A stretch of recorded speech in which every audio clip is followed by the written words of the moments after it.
श्री ज्ञानदेव तुकाराम, श्री ज्ञानेश्वर महाराज की जय।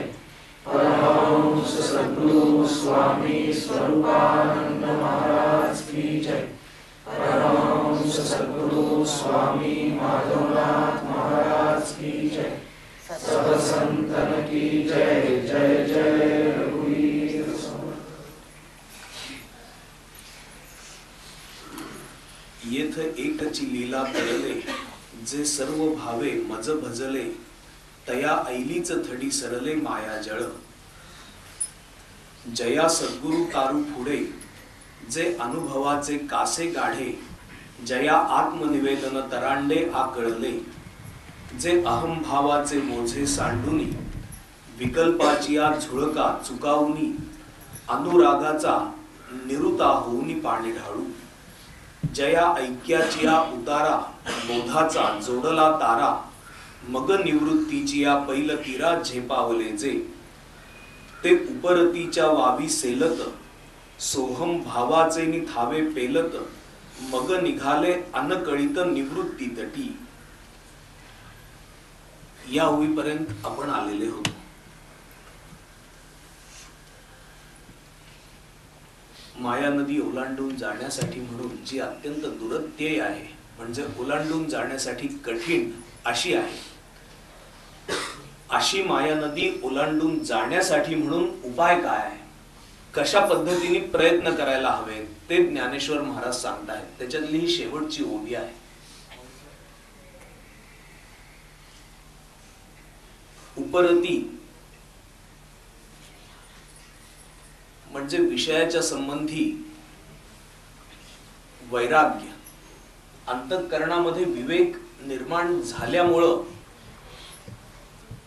विषयांच्या संबंधी वैराग्य।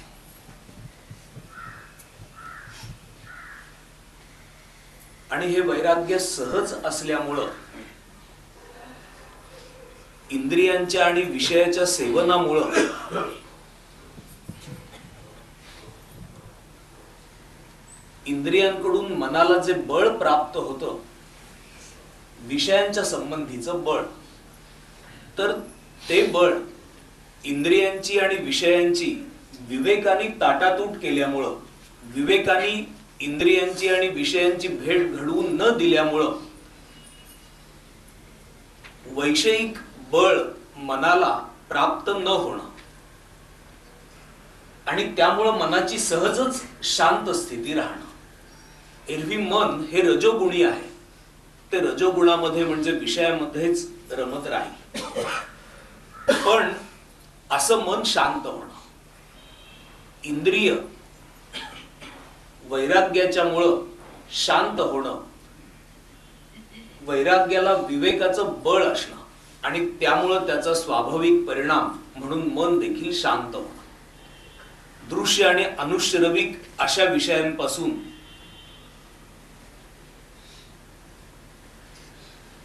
इंद्रियांनी मागं फिरणं, मनानी मागं फिरणं म्हणजे उपरती, आणि त्यामुळे प्राप्त झालेली शांती हेच मनाचं बळ। ते उपरतीच्या वावी सेलत, सोहम भावाचे नि थावे पेलत।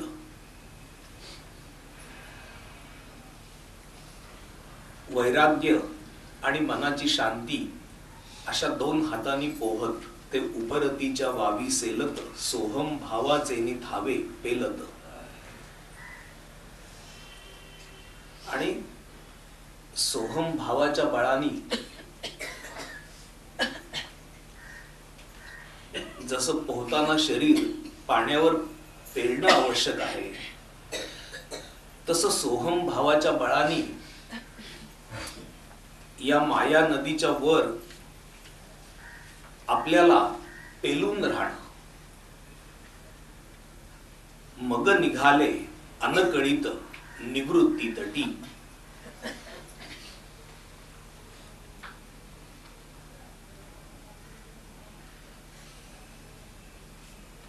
कृपावंत भला सद्गुरु लाभला, अंगीकार केला तेने माझा।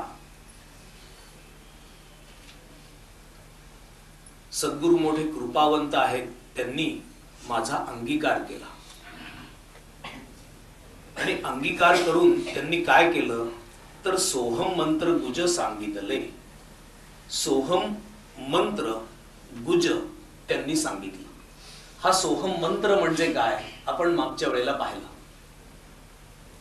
4थ्या अध्यायामध्ये सोहम मंत्रे दीक्षिती असा जो शब्द आहे त्याच्या अनुरोधाने पाहिलं. सोहम हा मंत्र म्हणून देखील दिला जातो, पण तो खरा मंत्र नाहीये, तो मंत्र म्हणून दिला जातो.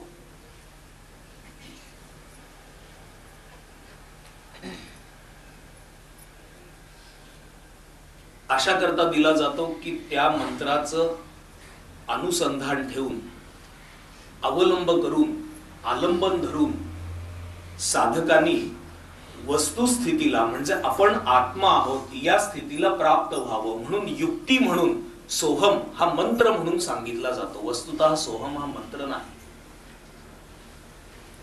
सोहम हा योग नाही. पण योगाच्या अभ्यासामध्ये सोहमचा उपयोग केला जातो, सोहम भावनेचा उपयोग केला जातो. कारण सोहम ही वस्तुस्थिती आहे, त्याचा योगाच्या अभ्यासाशी, प्राथमिक अभ्यासाशी कोणताही संबंध नाही. सोहम हा मंत्र नाही, सोहम हे तंत्र नाही, सोहम हा योग नाही, सोहम हा भोग नाही, सोहम हा त्याग नाही, सोहम हे नाम नाही, सोहम हा जप नाही. महावाक्य उपदेश भला परी त्याचा जप नाही बोलिला, तेथींचा तो विचारची केला पाहिजे साधके. खरं म्हणजे सोहम ही वस्तुस्थिती आहे, आपल्या असण्याची सहज स्थिती आहे. ती सहज स्थिती प्राप्त करून घेण्यासाठी म्हणून सोहम हा मंत्र म्हणून दिला जातो. योगामध्ये सोहम भावनेनी अभ्यास करायला सांगितलं जातं. इथं देखील सोहम भाव असा शब्द आलेला आहे. पुण्यपत्तनी श्री सद्गुरूंनी पथदर्शी होऊन ओम तत्वम सोहम सहा श्रुतीची दाखविली मज कोण आणि म्हणतिते कोण कोणाचा करी येथ उद्धार स्वये कष्टल्या विणका होतो कोठे आत्मोद्धार अखंड अभ्यासा विण साध्य नती समता चित्ताची असे सुकर का समशेरीच्या कसरत धारेवरची असे सहज परी सोहम भावे करी सतत अभ्यास हीच साधना जोवरी न तो झाला मोह निरास. स्वरूपात जोपर्यंत मोह निराश होत नाही तोपर्यंत सोहम भावाने अभ्यास मात्र करायचा आहे. पुढं मग सोहम तेही अस्तवले नाही भोगिले माते, ते सोहम देखील अस्तवून जात. त्याचा मी भोग घेतला नाही असं स्वरूपानंद म्हणतात. पण या सोहम भावाचा उपयोग मात्र करायला हवा असं ज्ञानेश्वर महाराज देखील सांगतात, स्वरूपानंद देखील सांगतात आणि सर्व संत देखील सांगतात. जो वस्तुतः भाव नाही, जो वस्तुतः बोध म्हणून देखील वेगळेपणाने नाही. पुढे देखील 12व्या अध्यायामध्ये सोहम सिद्धीचे लळे पाळीसी तू असा शब्द आलेला आहे. सोहम सिद्धीचे लळे म्हणजे कौतुक तू पाळतेस असं सद्गुरु माऊलींचं वर्णन केलेलं आहे. आणि त्याच अध्यायामध्ये पुढं एक ओवी आलेली आहे.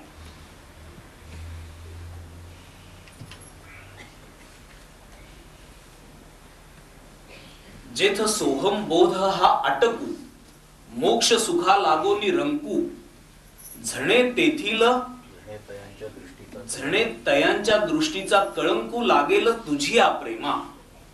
जिथं सोहम भाव सोहम बोध हाच अटकाव असा आहे.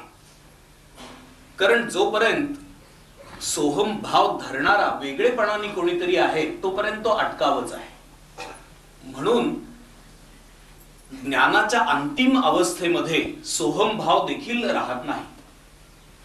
रामकृष्ण म्हणत असत की पायात काटा मोडलेला आहे, तो काटा काढण्यासाठी म्हणून जंगलामध्ये अजून एक बाभळीचा काटा घेतला. त्या काट्याने टोकरून हा पायामध्ये गेलेला काटा काढला आता ज्या काट्यानी पायात गेलेला काटा काढला तो थोडाच तो घडी करून खिशात ठेवून देईल, हा काटा काढल्यानंतर तोही काटा टाकून देईल. तसं अज्ञान ज्ञाने नेले, आपण वस्तू देऊनी गेले. ज्ञानाचा उपयोग इतकाच की अज्ञानाचा निराश करणं. मग त्या ज्ञानाची सहज अवस्था राहील, मी ज्ञानी आहे अशा प्रकारचा विशेष भाव राहणार नाही. म्हणून सोहम भावाचे नि थावे पेलत, मग निघाले अनकळीत निवृत्ती तटी. आणि मग निवृत्ती तटावरच त्यांनी जाऊन पोचायचं आहे. पण सुरुवातीला मात्र सोहम भावाचा बळाचा, सोहम भावाच्या बळाचा आधार मात्र घ्यायचा आहे.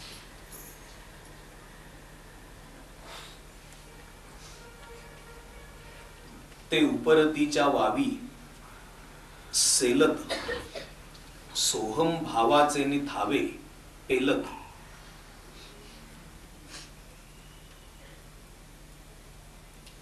साधकाला त्या सत्यापर्यंत, अंतिम सत्यापर्यंत जाण्यासाठी म्हणून सोहम भावाची अत्यंत आवश्यकता असते. एवढंच नव्हे तर तोच मी आहे या भावनेनीच सर्व साधना कराव्यात असं शास्त्र सांगतं. अगदी एखादं स्तोत्र म्हणायचं असेल तरी अहं ग्रहोपासनेनी ते स्तोत्र म्हणावं असं श्रीधर स्वामी म्हणत असत.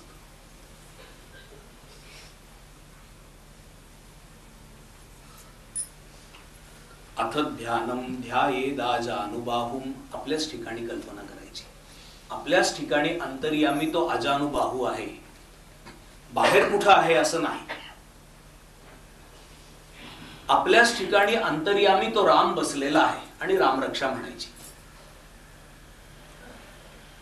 त्वमेव प्रत्यक्षम तत्वमसी, त्वमेव केवलम कर्तासी, त्वमेव केवलम धर्तासी. हे बाहेरच्या गणपतीला म्हणायचं, डोळे मिटून आत त्याची प्रतिष्ठापना करायची आणि आत म्हणायचं की तेच तू आहेस, ते तत्व आणि तू एक आहात. आत्म्याला म्हणायचं आत्मरूप गणेशू केलिया स्मरण, सकळ विद्यांचे अधिकरण, तेची वंदू श्री चरण श्री गुरूंचे. आत्मरूप गणेशाला उद्देशून हे सर्व म्हणायचं. त्वम प्रत्यक्षम ब्रह्मासी, तूच ब्रह्मा आहेस. त्वम ज्ञानमयो विज्ञानमयोसी. ज्ञान आणि विज्ञान, प्रपंच ज्ञान आणि ज्ञान दोन्ही तूच आहेस. अशा भावनेनीच साधना करायची. मग ती प्रार्थना असो, ध्यानाला बसताना आरंभी ओम तत्वम सोहम सहा असं म्हणणं असो, अथवा नामस्मरण असो, सोहम भावाचे नि थावे पेलत असंच अशी साधना करायची आहे.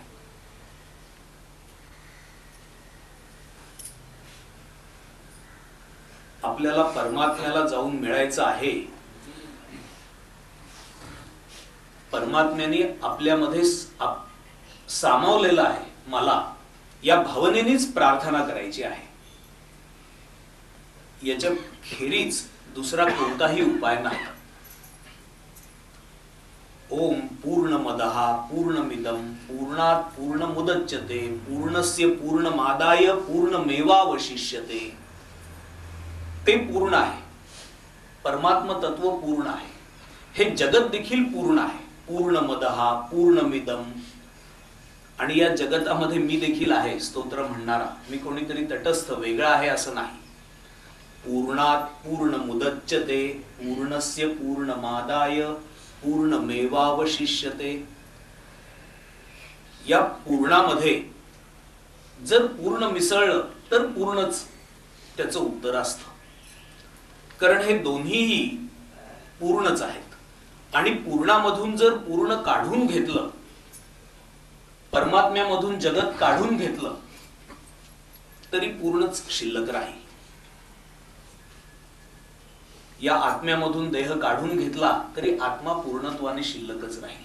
पूर्णम एव अवशिष्यते. अशा पूर्णतेच्या बोधानीच उपासना करायची असते.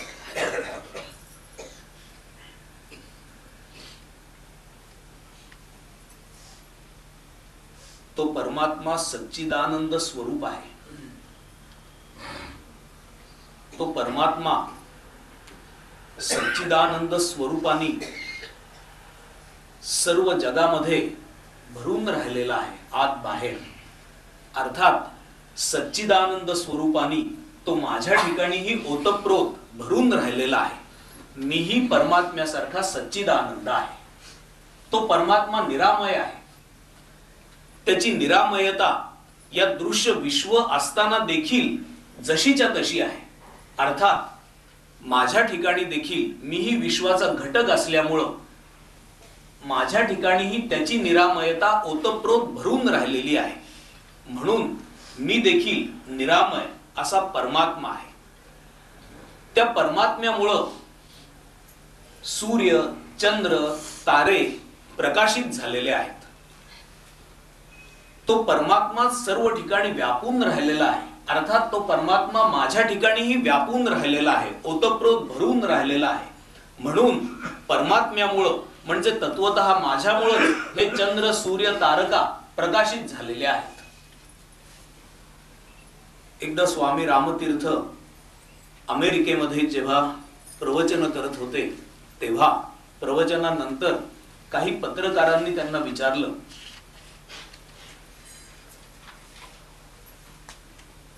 की तुम्ही कधी भक्तीबाबत बोलता तर कधी अत्यंत पूर्ण अशा परमात्म्याबद्दल बोलता.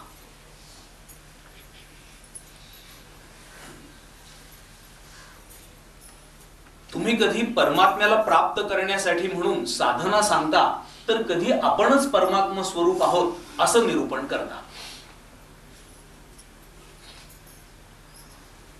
मग तुम्ही ज्यांची भक्ती करायला सांगता, ज्या वेळेला या भावाने तुम्ही बोलता, त्यावेळेला जो देव आहे त्याचं स्वरूप काय आहे, परिपूर्णतेचं स्वरूप आम्हाला समजलं. पण देवाचं स्वरूप जेव्हा तुम्ही भक्ती करायला सांगता तेव्हा काय आहे? तेव्हा ते म्हणाले की असं कधी झालंच नाही की ते राम आणि कृष्णाने असावं आणि आपण त्याची भक्ती करावी. मी जेव्हा सांगतो राम आणि कृष्णाबद्दल तेव्हा राम ही मीच आहे आणि कृष्ण ही मीच आहे असा माझा भाव असतो, असं रामकृष्ण म्हणाले. ते म्हणाले मग भक्ती कशी करायची? भक्ती देखील एक भावानेच करायची आणि भक्ती करणाऱ्यांनी लक्षात घ्यायचं की मी देखील राम आणि कृष्णच आहे. आणि त्या राम आणि कृष्णामुळेच तत्वतः चंद्र, सूर्य प्रकाशित झालेले आहेत आणि तो राम आणि कृष्ण मीच आहे असं ते म्हणाले.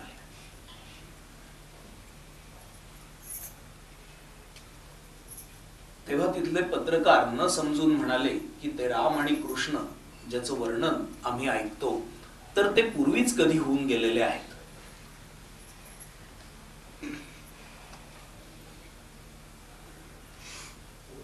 आणि तुम्ही म्हणता की मी देखील तसा राम आणि कृष्णच आहे. हे कसं काय समजायचं? ते म्हणाले की तुमच्या समोर असलेल्या व्यक्तीबद्दल, ज्या व्यक्तीला रामतीर्थ असं नाव आहे त्याबद्दल मी बोलत नाहीये.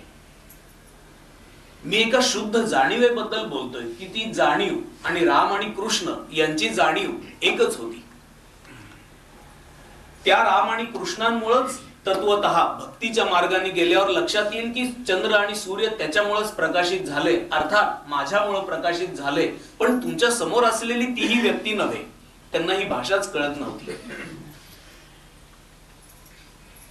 सोहम भावाचे नि थावे पेलत, सोहम भावाच्या बळावर सर्व प्रकारच्या उपासना करायच्या असतात. अशा प्रकारचा सत्य संकल्प जर अंतःकरणात धरून उपासना केली तर हा सत्य संकल्प परमात्म्याला जाऊन मिळाल्याखेरीज राहणार नाही. मग या सत्य संकल्पाची आवश्यकता नाही एकदा परमात्म्याला जाऊन मिळाल्यानंतर.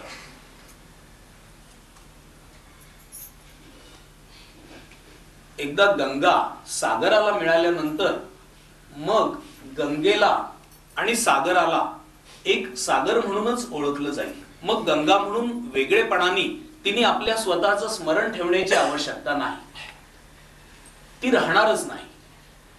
पण गंगेनी सागराला मिळण्याचा ध्यास मात्र घेतला पाहिजे एकत्वाने.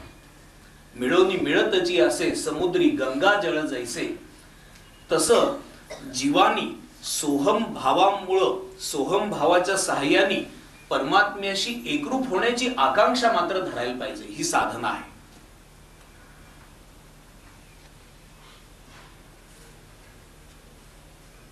मोठमोठ्या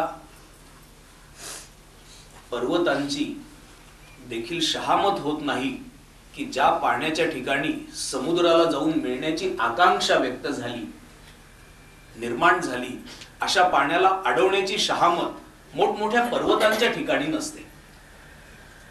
ते पाणी आपलं आपण वाट काढत समुद्राला गेल्याखेरीज राहत नाही, मिळाल्याखेरीज राहत नाही. त्याला अडथळा म्हणून कोणता येऊ शकत नाही. तसं या भावानी जर उपासना करेल तर जीव परमात्मा स्वरूपच होऊन राहील. हा संकल्पच आहे, तरी देखील सत्य संकल्प आहे. मना सत्य संकल्प जीवी धरावा, मना मिथ्य संकल्प सोडून द्यावा. हा सत्य संकल्प जीवानी धरावा, जीवा भावानी धरावा.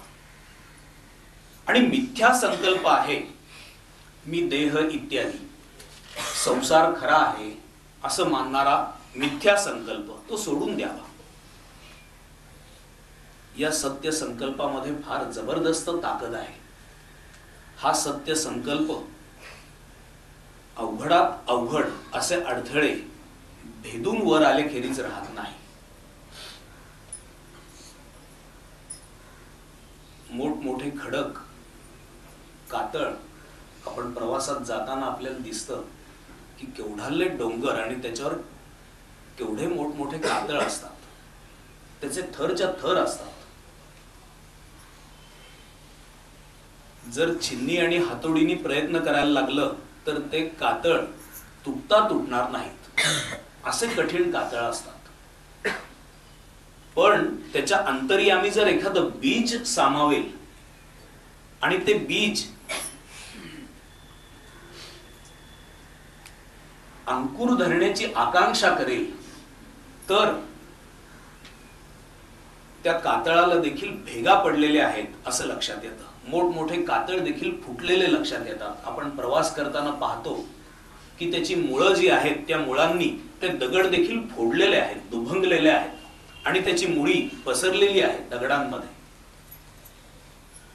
अशा संकल्पांना अडवण्याचं सामर्थ्य अज्ञानाच्या ठिकाणी नाही, मायेच्या ठिकाणी नाही. ती जरी कितीही दुरत्यय असली तरी देखील ती माया दुभंगण्यासाठी म्हणून, फोडून वर येण्यासाठी म्हणून हा भाव धरणं अत्यंत आवश्यक आहे. ते उपरतीच्या वावी सेलत, सोहम भावाचे निथावे पेलत, मग निघाले अनकळीत निवृत्ती तटी. अशा प्रकारचा अभ्यास करावा. अशा प्रकारचा अभ्यास केल्यानंतर अनकळीत म्हणजे त्याला कळतही नाही की आपण कधी निवृत्ती तटावर जाऊन पोहोचलो. अलगद, आपसुक, आपे आप तो निवृत्ती तटावर जाऊन पोहोचतो. मग त्या ठिकाणी सोहम हाही संकल्प नसेल, सोहम हाही भाव नसेल. जर प्रळय झाला तर त्या प्रळयामध्ये एखादा ओढा आणि गंगेसारख्या मोठ्या नद्या या सगळ्याच नाहीशा होतात. कारण सगळीकडेच आता पाण्याचं अस्तित्व आहे. तसं उपासनेकरता म्हणून धरलेले कोणतेही अल्पातले अल्प असे संकल्प किंवा सोहम भावासारखा खूप मोठा प्रभावी संकल्प, हे दोन्ही संकल्प नाहीसे होतील. कारण तो परमात्मा भावाशी एकरूप होऊन परमात्माच होऊन राहील. आता त्याच्या ठिकाणी कोणताही वेगळा संकल्प नसेल, संकल्प हीच वृत्ती असेल. त्यामुळं सर्व वृत्तींच्या त्यागामध्ये या सोहमच्या वृत्तीचा देखील त्याग होऊन जाईल आणि तो निवृत्ती तटावर म्हणजे मोक्षाच्या प्रांगणामध्ये अलगद पाय ठेवेल.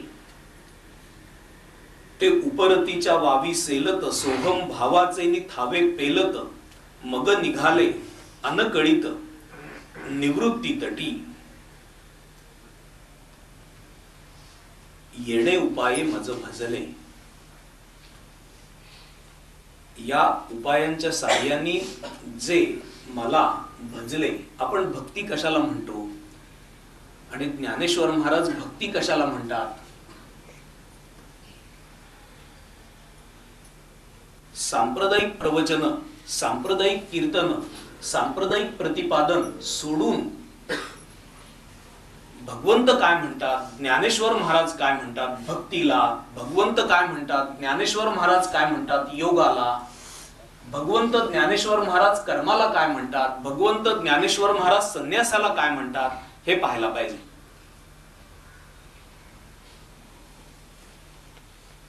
कोणी कोणी असं सांगतात की डोळे मिटून काय होणार, उघडा विठ्ठल पहा.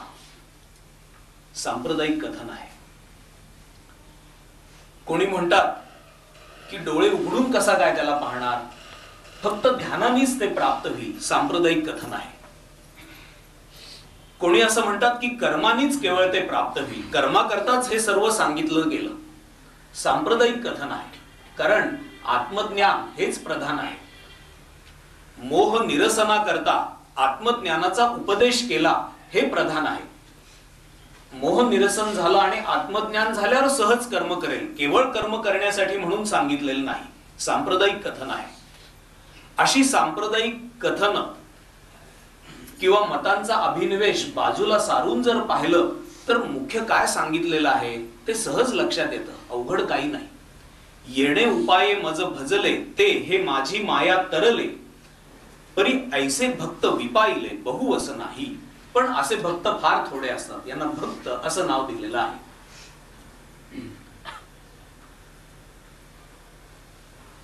राम राम म्हणणारा भक्त असं म्हटलेलं नाही. विठ्ठल विठ्ठल म्हणणारा भक्त असं म्हटलं नाही. टिळे मुद्रा माळा घालणारा भक्त असं म्हटलेलं नाही. कोणाला भक्त म्हटलेलं आहे? ज्ञानेश्वर महाराजांच्या शब्दामध्ये आहे. मग तो टिळेमाळा घालेल, टिळेमाळा त्यांनी घालू नयेत असं नाही. तो राम नाम घेईल, राम नाम त्यांनी घेऊ नये असं नाही, कारण ते याच्यात सांगितलेलं आहे. तो ते हे सर्व करेल, पण त्यांनी या सर्व गोष्टींचा आधार घेतलेला असेल, एकांगी नसेल. एक म्हणजे आपले सर्व भाव आहेत, ते सर्व भाव भजनाच्या कामी ज्यांनी लावलेले आहेत. डोळ्यांचे भाव आहेत, कानांचे भाव आहेत, आपल्याला माहिती आहे ते काय भाव आहेत. सर्व इंद्रियांचे आपले आपले भाव आहेत. बुद्धीचा काही एक भाव आहे. देह, मन आणि बुद्धी, इंद्रिय, मन आणि बुद्धी यांचे जे विविध भाव आहेत, हे विविध भाव म्हणजे सर्व भाव एकविध ज्यांनी केलेले आहेत परमात्मा प्राप्ती करता. हा पहिला उपाय. येथ एकची लीला तरले, जे सर्व भावे मज भजले. असे सर्व भाव एकत्रित केल्याखेरीज भजन होऊ शकत नाही. कारण ध्यानाला बसलेला आहे आणि विषयाचं चिंतन करतो आहे, कसं काय भजन होणार, कसं काय ध्यान होणार. नामस्मरणाला बसलेला आहे आणि मुलाला नोकरी कधी मिळेल याची चिंता करतो आहे, कसं काय नामस्मरण होणार. सर्व भावच एकवटायला लागतात. त्यामुळे पहिला उपाय म्हणजे सर्व भाव एकवटणं. सर्व भाव एकवटल्यानंतर या भावांना देखील योग्य मार्गदर्शन नसेल तर तीही खटाटोप व्यर्थ होऊन जाईल. कारण त्यांनी निश्चयात्मक असं साधन होणार नाही. म्हणून सद्गुरु तारू पुढे, सद्गुरु रूप नावाडी ज्यांनी घेतलेले आहेत. कशाला हवी ही संतांची मध्यस्थी, आम्ही आत्मस्थिती स्वये गाठू. स्वरूपानंद म्हणतात की असं बोलू नका, भलत्या गबाळाच्या भरी पडू नका, तेथे तुमची होईल नागवण, काही हातात पडणार नाही. मला पुन्हा भीती वाटते की सद्गुरु तारू पुढे याचं निरूपण मी करायला सुरुवात केली की काय, कारण पुन्हा इतका काळ जायचा. पण आपल्याला आता ते निरूपण आठवावं अशी माझी अपेक्षा आहे. जे सर्व भावे मज भजले हा पहिला उपाय. त्या सर्व भावांना वळण देणं, ते वळण देण्याचं काम सद्गुरूंवर सोपवणं हा दुसरा उपाय. सद्गुरु तारू पुढे जे अनुभवाचे कासे गाढे, ज्यांनी शास्त्रामध्ये सांगितलेला अनुभव, शास्त्र प्रचिती, सद्गुरूंनी सांगितलेला अनुभव, गुरु प्रचिती हाच अनुभव म्हणून आपल्या अंतःकरणाशी बळकट धरलेला आहे. या अनुभवाची कास ज्यांनी धरलेली आहे. तिसरा उपाय.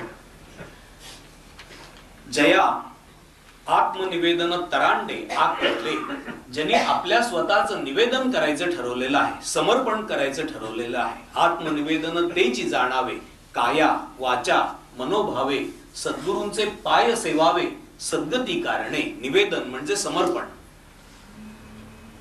आत्मनिवेदन हेच कोणी तराफे ज्यांना प्राप्त झालेले आहेत. चौथा उपाय. जे अहम भावाचे ओझे सांडुनी हे सर्व मी करणार आहे, किंवा मी कोणीतरी आहे या भावानी साधना करतो, अहंकाराच्या अंगाने विद्वान आहे, श्रीमंत आहे, एक माझं स्टेटस आहे इत्यादी, हा भाव याचं ओझं सांडून. पाचवा उपाय. विकल्पाची या झुळका चुकावणी. सर्व भाव लावलेले आहेत, योग्य आहे की अयोग्य आहे. खरोखरच हे सद्गुरूच आहेत ना, ज्यांच्या पाशी मी हे सर्व समर्पण केलेलं आहे, माझे भाव सद्गुरूच आहेत ना हे, का यांच्यापेक्षा आणि कोणी चांगला मला भेटेल? सगळे साधू सारखे आहेत. आणि आता माझी आई ती माझी आई. मातृत्व सर्व ठिकाणी जरी असलं तरी देखील माझी आई मला श्रेष्ठ, अशा प्रकारे मातृत्वाबद्दलचा भाव, विकल्प नाही. यांची आई खूप चांगली आहे, त्यांची आई खूप चांगली आहे, पण माझी आई हीच मला प्रिय. विकल्प नको. विकल्पाची या झुळका चुकावणी. शास्त्रात सांगितलेला अनुभव त्याच्याबद्दल विकल्प, सद्गुरूंनी सांगितलेला अनुभव त्याच्याविषयी विकल्प, याही झुळका आहेत. सद्गुरूंचं जे वचन आहे ते वचन आणि आपलं जे रिझन आहे आपल्या ठिकाणी, ते तर्कबुद्धी आहे, प्रत्येकाच्या ठिकाणी आहे. शहाणपणा असा आहे, चांगल्या अर्थाने मी शब्द वापरतो आहे. ही जी तर्कबुद्धी अथवा शहाणपणा आहे तो अंतःकरणातल्या परमात्म्याचं प्रतिनिधित्व करणारा आहे. त्या शहाणपणाने अथवा तर्कबुद्धीने सद्गुरूंच्या तर्कबुद्धीला कॉन्ट्राडिक्ट न करणं, शास्त्रांच्या तर्कबुद्धीला कॉन्ट्राडिक्ट न करणं. दासगणू महाराजांना अनंतराव आठवले, आता वरदानंद भारती खूप वेडेवाकडे प्रश्न विचारत असत आणि दासगणू महाराज त्यांचं समाधान करायचा प्रयत्न करत असत. दासगणू महाराजांपेक्षा अनंतराव खूप शिकलेले. दासगणू महाराज त्यांचे सद्गुरू.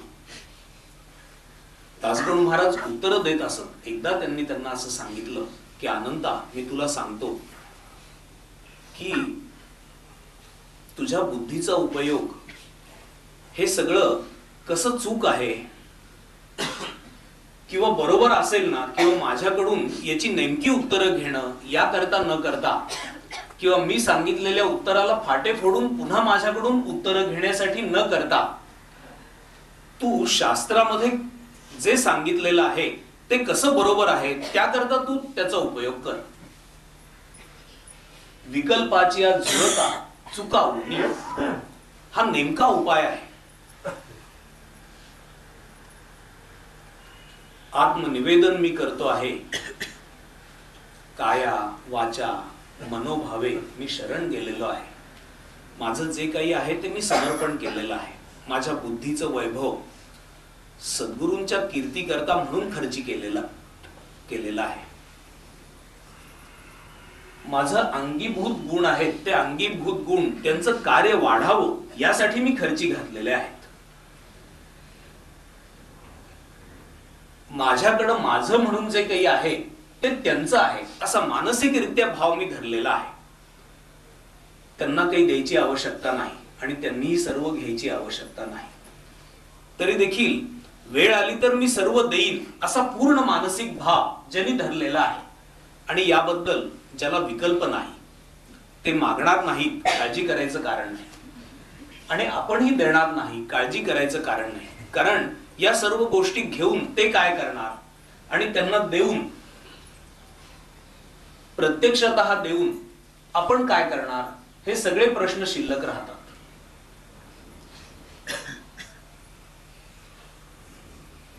कारण हा एक उपाय आहे आणि हा मनतः त्याग करायचा आहे. विकल्पाच्या झुळका चुकावूनी सहावा उपाय म्हणून सांगितला. अनुरागाचा निरुता होऊनी पाणी ढाळू. असे सगळे उपाय करत असताना तो देखील या जगामध्येच आहे. पंचभौतिक जे विषय आहेत ते विषय त्यांच्याही इंद्रियांना सतावल्याखेरीज राहणार नाहीत. त्यांचाही मारा त्यांच्या देहावर, इंद्रियांवर सातत्याने या विश्वाकडून होत राहणार. त्याच्या ज्या झुळका आहेत त्या झुळका अनुरागाचा निरुता होऊनी पाणी ढाळू. त्यांचा जो पाणी ढाळ आहे, जी धार आहे, ओढ आहे, तर ती निरुता होऊन म्हणजे थोडं तिरक होऊन ती जो चुकवतो, हा सातवा उपाय म्हणून सांगितला. जया ऐक्याची या उतारा, बोधाचा जोडला तारा. जीव ब्रह्मैक्य, आणि जीव ब्रह्मैक्य हाच पलीकडे जाण्याचा उपाय. आणि पलीकडे म्हणजे कुठं जायचं, तर सद्गुरूंनी सांगितलेला बोध हा जणू ताऱ्यासारखा, ध्रुव ताऱ्यासारखा ज्याच्या दृष्टी समोर आहे. असं सगळं करून वृत्ती निवृत्त करण्यासाठी खास करून प्रयत्न म्हणजे ध्यान. निवृत्तीची या पैल तीरा झेपावले जे, ते उपरतीच्या वाविसे लत. नववा उपाय विवेक. विवेक प्रधान होऊन त्या विवेकामुळं आलेलं वैराग्य आणि त्याचा स्वाभाविक परिणाम म्हणून मनाची शांती हे मिळालेलं बळ. त्यामुळं ताब्यात असलेली इंद्रिय हे एक बळ आणि ताब्यात असलेलं मन हे एक बळ. या बाहुबलावर साधना करायची आहे, करायचं आहे, पोहायचं आहे. हा नववा उपाय म्हणून सांगितला. सोहम भावाचे थावे पेलत. हे सगळे उपाय करून मग सोहम भावाच्या बळावर पोहणारा. सोहम भावाच्या बळावर पोहण्याची इच्छा करणाऱ्यांनी आधीच्या कोणत्या गुणांचा अभ्यास करायला पाहिजे याचेही दिग्दर्शन ज्ञानेश्वर महाराजांनी या ओव्यांमध्ये केलेलं आहे. एवढं सगळं केलं की मग निघाले अनकळीत. अलगत, जे इथून तिथं अगदी अलगत जाऊन टेकावा तसे मग निघाले अनकळीत निवृत्ती तटी. जसं परवा मातोश्रींशी, सरलाताईंशी बोलताना त्यांना म्हटलं की मागच्या वेळेला तुम्ही नागपूरला आलेला होता. त्या म्हणाले आता विमान इथून नाहीये, पुण्याहून नागपूरचं जे विमान होतं ते कॅन्सल झालेलं आहे. तासा सव्वा तासात अलगत नागपूर. 18 तासांचा 20 तासांचा प्रवास नाही, अलगत तिथं जाऊन मी पोहोचले. पण आता शक्य नाही, आता विमान असेल तरी मी येणार नाही म्हणाले. कारण आता 3 वर्ष झाली त्या गोष्टी, 2 वर्ष होऊन गेली. पण अलगत जसं जावं आपण. मग निघाले अनकळीत, तसं अलगत निवृत्ती तटावर जाऊन आपण पोहोचणं.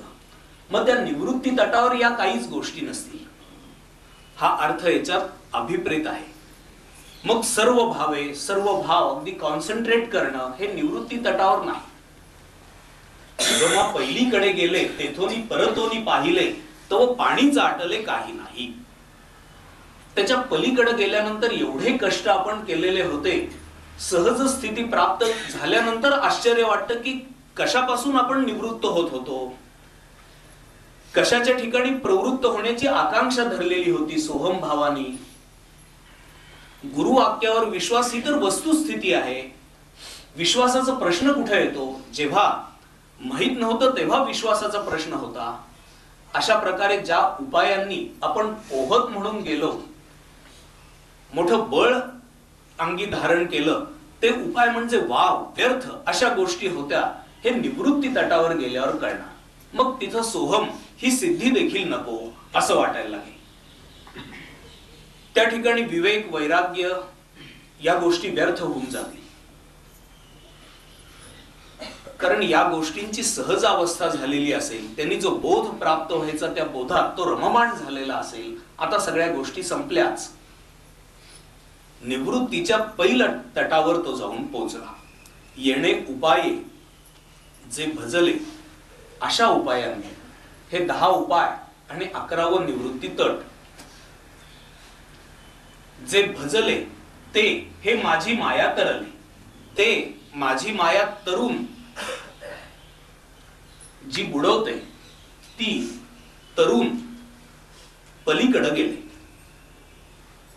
पण ज्ञानेश्वर महाराज अभिप्राय व्यक्त करतात, परी ऐसे भक्त विपाई बहु असं नाही, पण असे भक्त फार थोडे आहे, खूप नाही.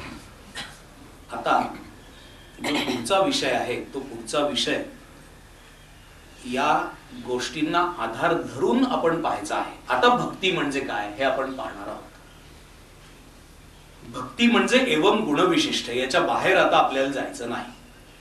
श्रवणम, कीर्तनम, विष्णोः स्मरणम, पादसेवनम, अर्चनम, वंदनम, दास्यम, सख्यम, आत्मनिवेदनम, ही जी नारदांनी पुरस्कृत केलेली भक्ती, जी भक्ती म्हणून जाणली जाते, ज्या पद्धतीने ज्ञानेश्वर महाराजांनी किंवा भगवंतांनी एखाद्या ठिकाणी विविक्षित ठिकाणी अशी सांगितलेली नाही, पण सगळ्या ज्ञानेश्वरीत त्याच्या खुणा सापडतात. सगळ्या भगवद्गीतेमध्ये मिळून ते सर्व सापडतं, या क्रमाने काही सापडत नाही. पण आपण पहिलं पाहणार आहोत श्रवण कसं करायचं, ज्ञानेश्वर महाराजांचा अभिप्राय काय, अधिकारी कोण, श्रवणाने काय प्राप्त होतं. ठिकठिकाणी ज्ञानेश्वर महाराजांनी ज्ञानेश्वरीत सांगितलेलं आहे. भगवंतांच्या वचनांचा आधार घेऊन ते सगळं आपण पाहणार आहोत. एकूण एक पाहण्याचा आपण प्रयत्न करणार आहोत. अगदी पहिल्या अध्यायापासून 18व्या अध्यायापर्यंत जिथं जिथं म्हणून श्रवणाविषयी आहे ते सर्व आपण पाहू. ज्या ज्या ठिकाणी कीर्तनाविषयी आहे ते सर्व आपण पाहू. पण आपलं पाहणं आहे त्याला आता केवळ प्रत्येक अध्यायातलं श्रवण विषयक पाहणं अशी दृष्टी नाहीये, तर ती दृष्टी आता बांधून ठेवलेली आहे. आपण कोणत्या गुणांनी बांधून ठेवलेली आहे, या गुणांनी. सर्व भावे मज भजले, सद्गुरु तारू पुढे, अनुभवाचे कासे गाढे, आत्मनिवेदन तरांडे, अहम भावाचे ओझे सांडूनी, या भावाने श्रवण. आता भक्ती म्हणजे झालं, डिफाईनच झालं. आता याच्या बाहेर जाता येणार नाही. म्हणून या भावाने श्रवण कसं करायचं, श्रवणाने हे भाव कसे मिळवायचे. कीर्तनम, या भावाने कीर्तन कसं करायचं, कीर्तनाने हे भाव कसे मिळवायचे. विष्णोः स्मरणम, कसं करायचं नामस्मरण या भावानी, आणि हे भाव नामस्मरण करताना कसे मिळवायचे हे पाहणं आता शिल्लक राहतं. ते आपण यथावकाश पाहणार आहोत, दीर्घकाल पाहणार आहोत. काळजी करू नका, आपल्याला संपवण्याचं काही बंधन नाही. या अंगाने आपण सर्व अभ्यास करायचा असं ठरवलेलं आहे आणि तसा आपण अभ्यास करणार आहोत. हरिओम तत्सत. विठ्ठल विठ्ठल